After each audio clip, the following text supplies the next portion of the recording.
Aloha, Richard Halverson here. This is its388al. And in this video, I'd like to go over lab number 9 on function calls.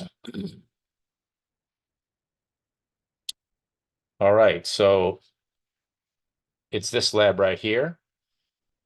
And what we're doing here is we're learning about the convention of how higher level languages call subroutines or call functions. You know, you call a function, the function does its thing, and it comes right back. Then when it's done, it returns to the point just after the function call in the main program. And so so we see how that is actually handled by the actual processor itself. And the higher level language compiles the high level language into assembly language, or perhaps directly in the machine code, and then it executes, and we're going to see how that works. And so we're going to see the convention of passing parameters, passing arguments back and forth, and returning the return variable, and and also the instructions that are designed into the processor to support that. Okay, so for this program, we just have we have a method here, and we have a method here, and all this method does is it takes first parameter, subtracts the value of the second parameter, and that's the value that it returns. For summing, it adds the two, and that's the value it returns. In this main program here, we declare two variables, x and y, and so those two variables have values. And the first thing we do is we call the sum function, or the sum method, on with arguments x and y, and then it's going to return some value here, and that value is what assigned into w. And for z, it's the same, except for we're using the diff for the subtraction function. And then here we're just returning 0. Anyway, and we don't implement this.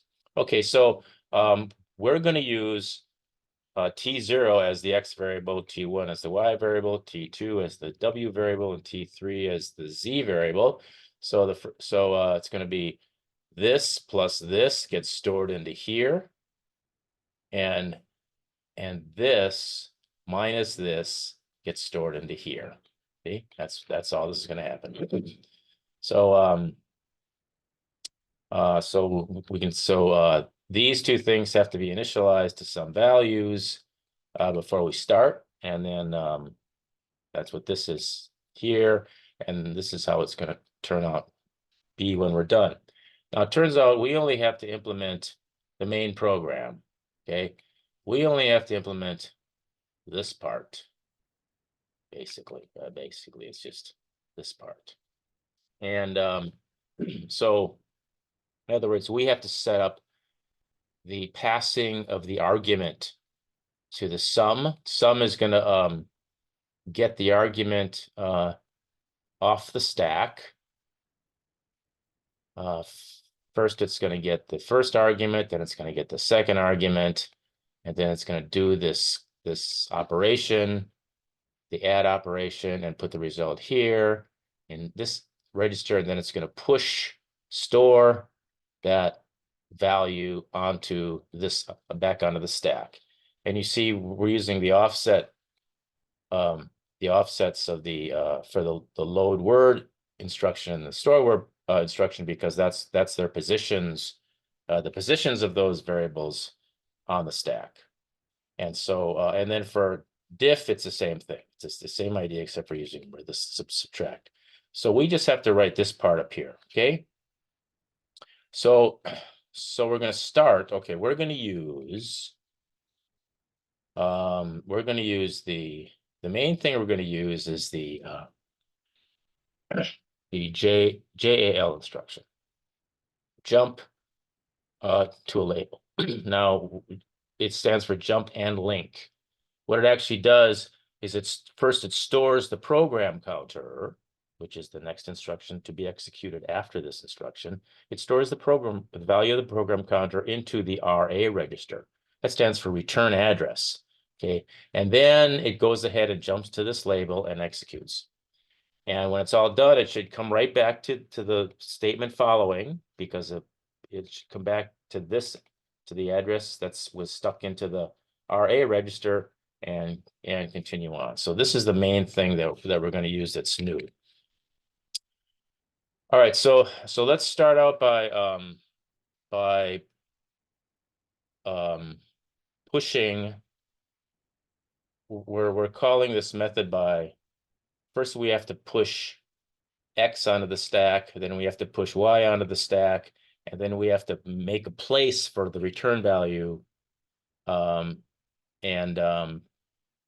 then we can call this sum function. We can call it. So first of all, to make a place to store first we're going to store T0, T1, and then we're going to have a place for T2. So we're going to start by going first we're going to decrement the stack grows down. The stack grows down. So first we're going to decrement the stack pointer.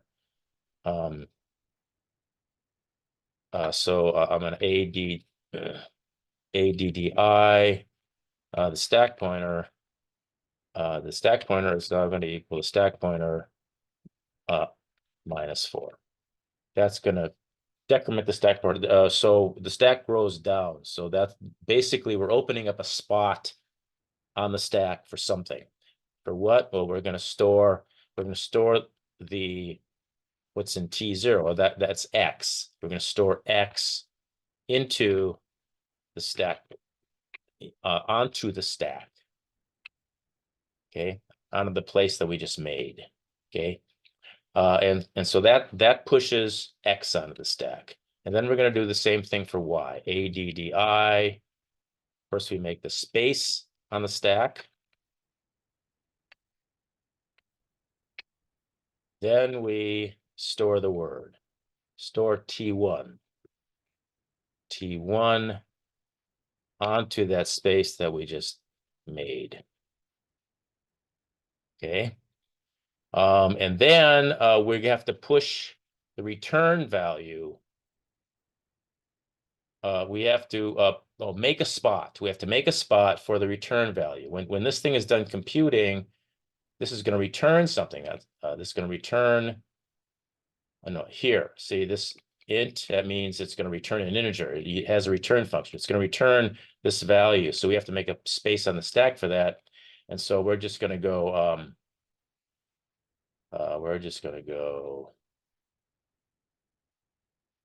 ADDI stack pointer equals stack pointer. We're just going to decrement it by 1 by an address again. Okay, so no, it's by the space for a return value. So this is going to be the return value. Okay.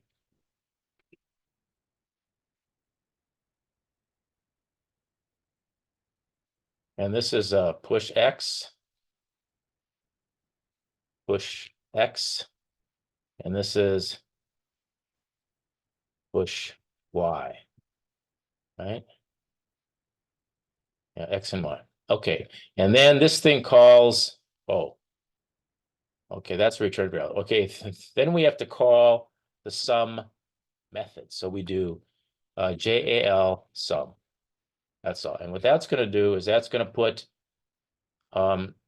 the next whatever is at the next address, this address, it's going to put that into the return address register, and then it's going to jump to this program memory location, which is down here. All right. Anyway, so when this thing comes back, now we have a value right at the top of the stack, and so let's grab that and put that in T2. So it's going to be LW put into T2 whatever in the 0th value, the 0th position of the stack pointer. And so and then we're gonna we have to pop off the rest of the values. Okay, so let's do that, because let's pop the values back into where they came from. So first I need to load word.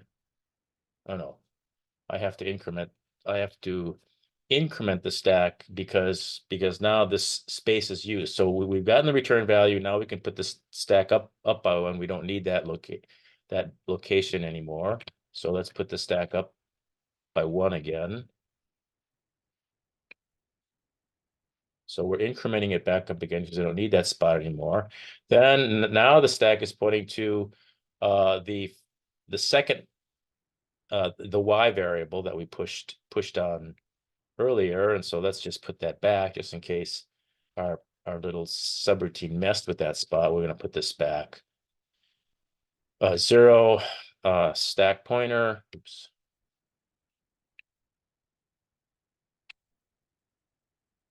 Of 4.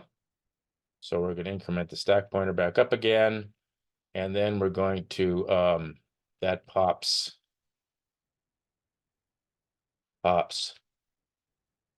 y, and then we're gonna we don't need that spot anymore, so let's increment the stack pointer, and then we're gonna put x back where it was. It goes back into 0, t0, 0 stack pointer.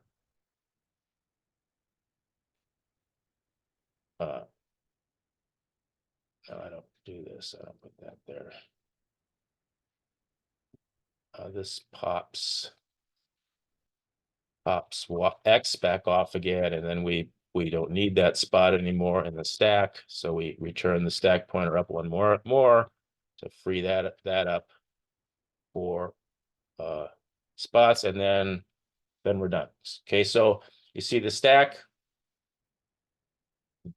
has got to be, when this is all done, you want the stack pointer to be in the same position that it was when the main program was entered. So this adds something to the stack, adds something to the stack, adds a blank space to the stack. That blank space is going to be filled with whatever this computes to.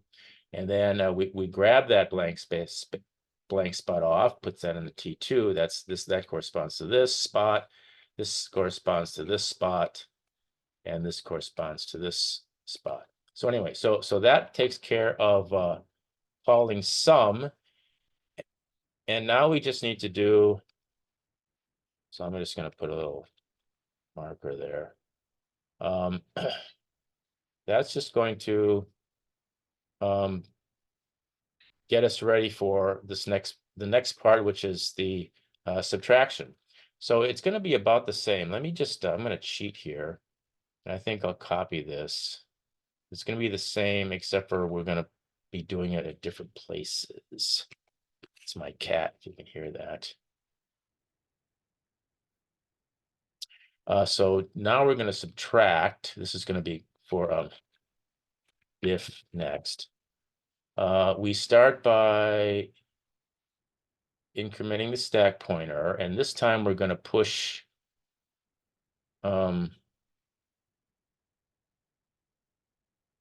0. Save the stored. Let me make sure we're doing this right here. W, no, it's just X and Y again. Just X and Y again. So why are we pushing that onto the stack? I don't know.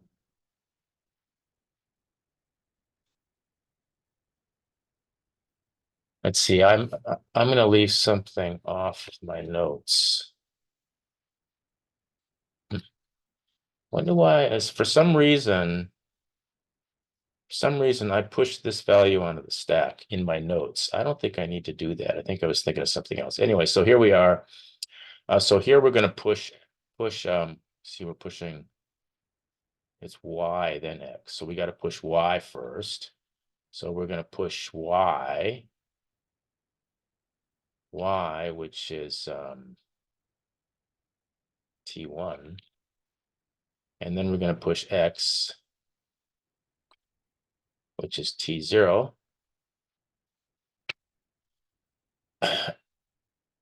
And then we're going to, did I, oops, uh-oh. Darn it, I gotta get rid of those again. Okay, this is it's for sum. And down here is for diff. Okay. This is going to be pushing y first, T1. And this is going to be pushing x second, T2, no, T0. And then this is where the return value is going to go.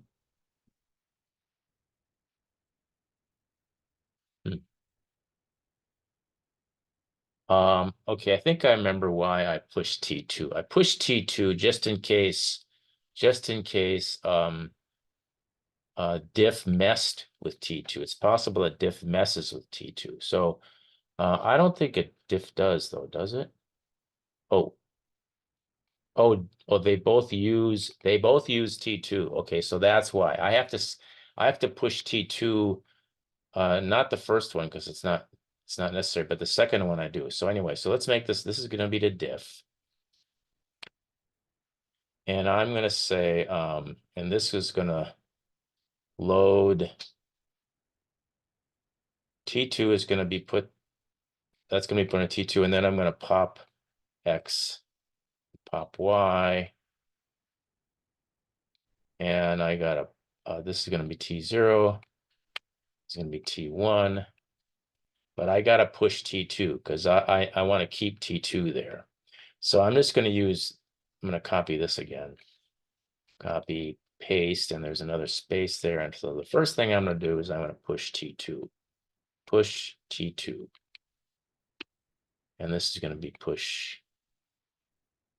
I'm pushing W. Oh, this is W. Push W. I'm sorry, and this should be the return value should go into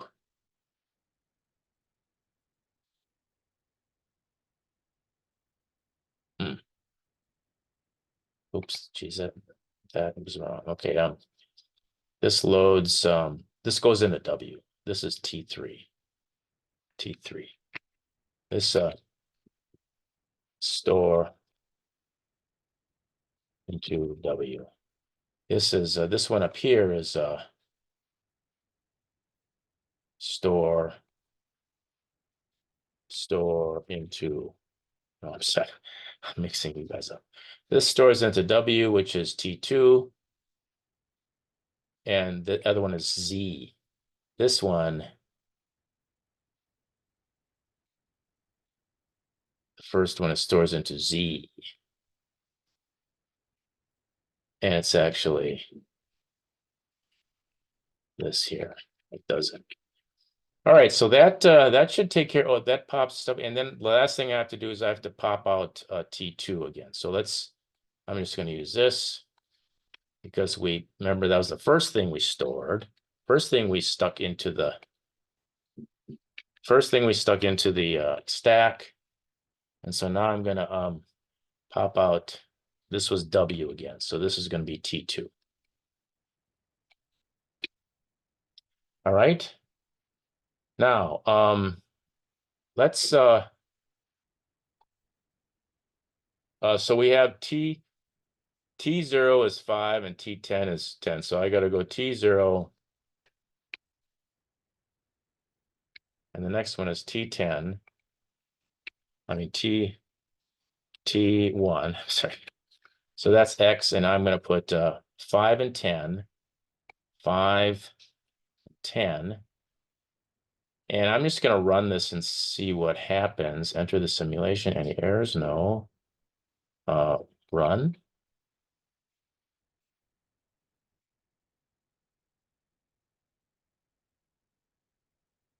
See, these are stack values. First it pushes the 10, then it pushes the 5. Oh, I've missed something. Did I get that right? I need, let's see if I got this right. I don't think I got this right.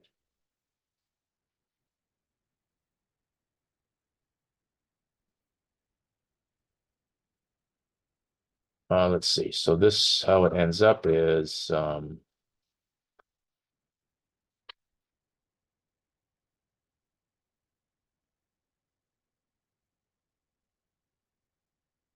returns diff, oh, diff, no, never mind, that should be right. Let's see, this might end up right, because I didn't have to diff, the subtraction is down there. So the answer is T2 ends up with 15 and T3 ends up with 5. I don't think this is going to be, oh, maybe it's going to be, yeah. Okay, so 15 and 5, it's done, and this is 15 and 5. So yes, I think it's, so I'm going to submit for grading.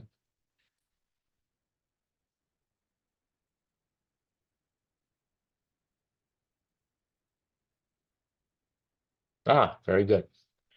Okay, so that takes care of lab 8.9. Hope this helps. Thanks for watching.